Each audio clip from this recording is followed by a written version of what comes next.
C. Joseph Vijay எனும் நான்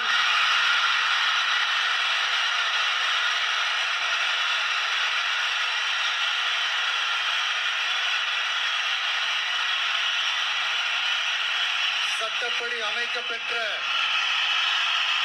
இந்திய அரசியல் அமைப்பின்பால் உண்மையான நம்பிக்கையும் மாறா பற்றும் கொண்டிருப்பேன் என்றும்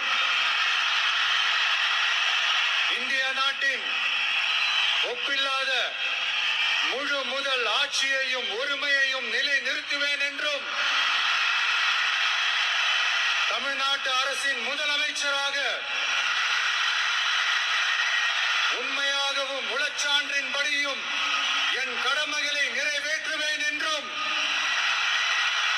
அரசியல் அமைப்பிற்கும் சட்டத்திற்கும் இணங்க அச்சமும் ஒருதலை சார்பும் இன்றி விருப்பு வெறுப்பை விலக்கி பலதரப்பட்ட மக்கள் அனைவருக்கும் நேர்மையானதை செய்வேன் என்றும் ஆண்டவன் மீது ஆணையிட்டு உறுதிமொழிகிறேன்.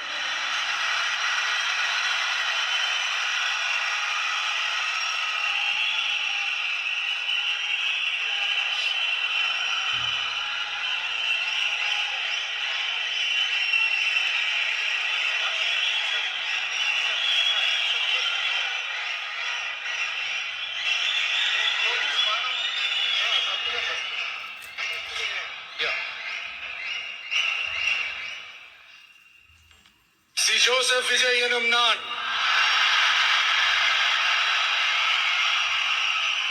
தமிழ்நாட்டு அரசின் முதலமைச்சர் என்ற முறையில் எனது கவனத்திற்குள்ளாவதும் தெரிய வருவதுமான எந்த பொருளையும் முதலமைச்சரின் கடமைகளை உரியவாறு நிறைவேற்ற தேவையான அளவுக்கன்றி ஒருவரிடமோ பலரிடமோ நேர்முகமாகவோ மறைமுகமாகவோ அறிவிக்கவோ வெளிப்படுத்தவோ மாட்டேன் என்று ஆண்டவன் மீது ஆணையிட்டு உறுதிமொழிகிறேன்.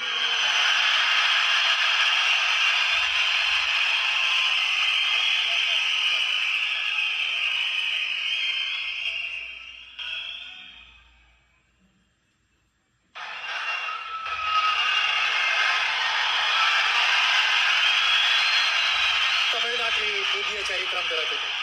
ഒരു സിനിമാ കഥയെന്ന പോലെ സിനിമയിലെ ക്ലൈമാക്സിന്റെ അവസാനം നായകൻ തമിഴ്നാടിന്റെ മുഖ്യമന്ത്രിയായി സത്യപ്രതിജ്ഞ ചെയ്യുന്നു എന്ന പോലെ വിജയുടെ സിനിമാ ഡയലോഗുകൾ കേട്ട അതേ ടോണിൽ ആവേശത്തിൽ വിജയ് സത്യവാചകം ചൊല്ലി. നിജം റിയൽ ജീവിതത്തിൽ എന്നുള്ളതാണ്, യഥാർത്ഥത്തിൽ എന്നുള്ളതാണ് പ്രധാനപ്പെട്ട ഒരു സവിശേഷത. ഇവിടെ തമിഴക രാഷ്ട്രീയത്തിലെ സിനിമാ രംഗത്ത് നിന്ന് വന്ന അധികായരായവരുടെ ശ്രേണിയിലേക്ക് വിജയ് കൂടി വരുന്നു എന്നുള്ള പ്രധാനപ്പെട്ട കാര്യത്തിന്റെ ചരിത്ര മുഹൂർത്തമാണ് നമ്മൾ നേരിട്ട് കണ്ടുകൊണ്ടിരിക്കുന്നത് എന്നുള്ളതാണ് പ്രേക്ഷകരെ. വിജയ് ജോസഫ് വിജയ് എന്ന്